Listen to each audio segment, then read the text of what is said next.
In your view, can any candidate offer convincing solutions? And if so, which one and why? Well, no, I think there are short-term economic emergency solutions. So, for example, we've heard some Tory leadership candidates talk about removing environmental social levies from household bills to help keep those energy costs down. I think that they're obviously looking at the welfare system.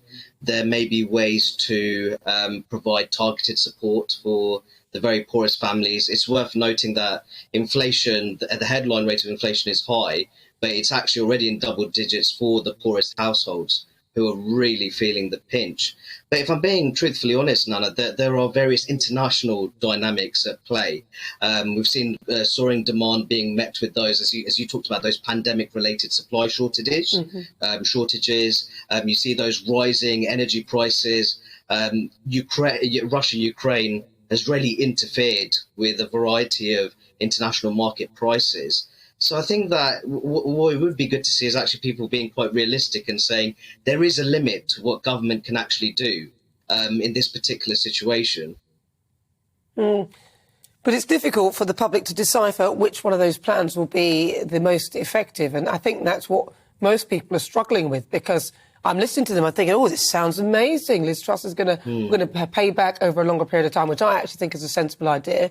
But then you've got Sunak, who's sort of alluding to the fact that it's going to be painful. We need to go through the pain. But yet he's not going to go through the pain. So a lot of people struggling to feel that he has any real empathy, especially after what he did to a lot of self-employed people during the pandemic when he gave them nothing.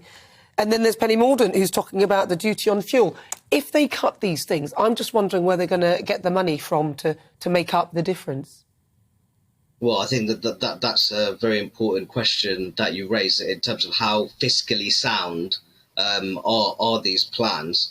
I think, to be honest, Nana, there needs to be a broader discussion in terms of what actually drives poverty in the country. I know that people might not want to talk about those longer term solutions, but if it's ultimately just about throwing money, these short term fixes, which is ultimately it's just like sticking plaster on a gaping wound, then that's not going to really help the country at all in the long term. There's a very interesting stat here, Nana, and I think it's something that's really not talked about at all when it comes to the cost of living crisis and the poverty debate.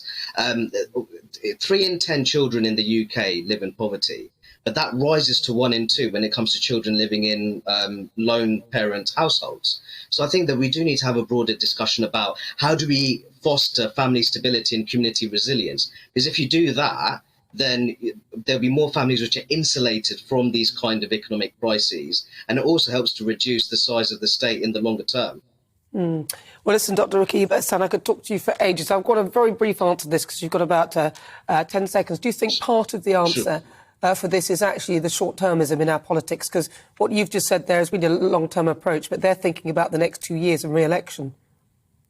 Okay, just to be sure, I think that the short-termist nature of our liberal democracy is not particularly helpful when it comes to politicians tackling those longer-term problems that we have in our society.